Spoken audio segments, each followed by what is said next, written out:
Hai semuanya, perkenalkan nama saya Safrida Dwi Damayanti, mahasiswa PPG Prajabatan 2022, Program Studi Pendidikan Matematika. Saya akan menyampaikan demonstrasi kontekstual dari mata kuliah Filosofi Pendidikan. Demonstrasi kontekstual membahas tentang pendidikan yang berpihak pada peserta didik dan memerdekakan peserta didik dalam pendidikan abad ke-21. Lalu, bagaimanakah pendidikan yang berpihak pada peserta didik? Pendidikan ini saya kaitkan dengan pembelajaran. Pembelajaran yang berpihak pada peserta didik adalah dengan memberikan kesempatan kepada peserta didik untuk mengemukakan pendapat, kemudian memberi kebebasan membangun sendiri pengetahuannya. Tidak selalu mengikuti keinginan gurunya. Peserta didik diberi kebebasan untuk memahami pelajaran sesuai dengan caranya sendiri. Nah, kemudian apa pendidikan yang memerdekakan itu? Pendidikan yang memerdekakan adalah pendidikan yang memberi kebebasan secara lahir dan batin kepada peserta didik. Merdeka secara lahir dan batin maksudnya peserta didik diberi keleluasan untuk bersikap mandiri, dapat berdiri sendiri, dan tidak bergantung pada orang lain. Selain itu, memerdekakan artinya sadar akan hak serta kewajiban terhadap masyarakat sehingga dapat berpartisipasi serta berkontribusi bagi masyarakatnya. Nah, kemudian bagaimana bentuk praktik pendidikan yang memerdekakan? Bentuk praktik pendidikan yang memerdekakan dapat berupa 1. Pemberian keleluasan kepada peserta didik untuk berpartisipasi aktif dalam kegiatan pembelajaran. 2. Pemberian keleluasan peserta didik untuk ikut menentukan tujuan pembelajaran, metode evaluasi, dan proses refleksi pembelajaran.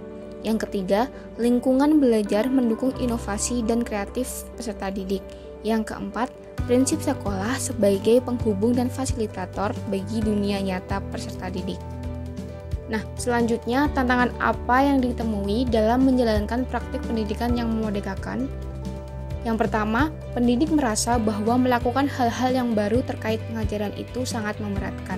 Yang kedua, peserta didik tidak terbiasa untuk mandiri dalam menentukan tujuan pembelajaran. Mereka juga tidak terbiasa untuk berpikir kritis, serta tidak terbiasa menyuarakan pendapat pribadi mereka. Yang ketiga, tuntutan perubahan zaman yang sangat pesat yang memaksa peserta didik untuk mandiri. Yang keempat, kurangnya pemahaman masyarakat dan orang tua tentang tujuan pendidikan. Nah, selanjutnya contoh implementasi pendidikan yang memerdekakan dan berpihak pada peserta didik. Yang pertama itu adalah sekolah kembang.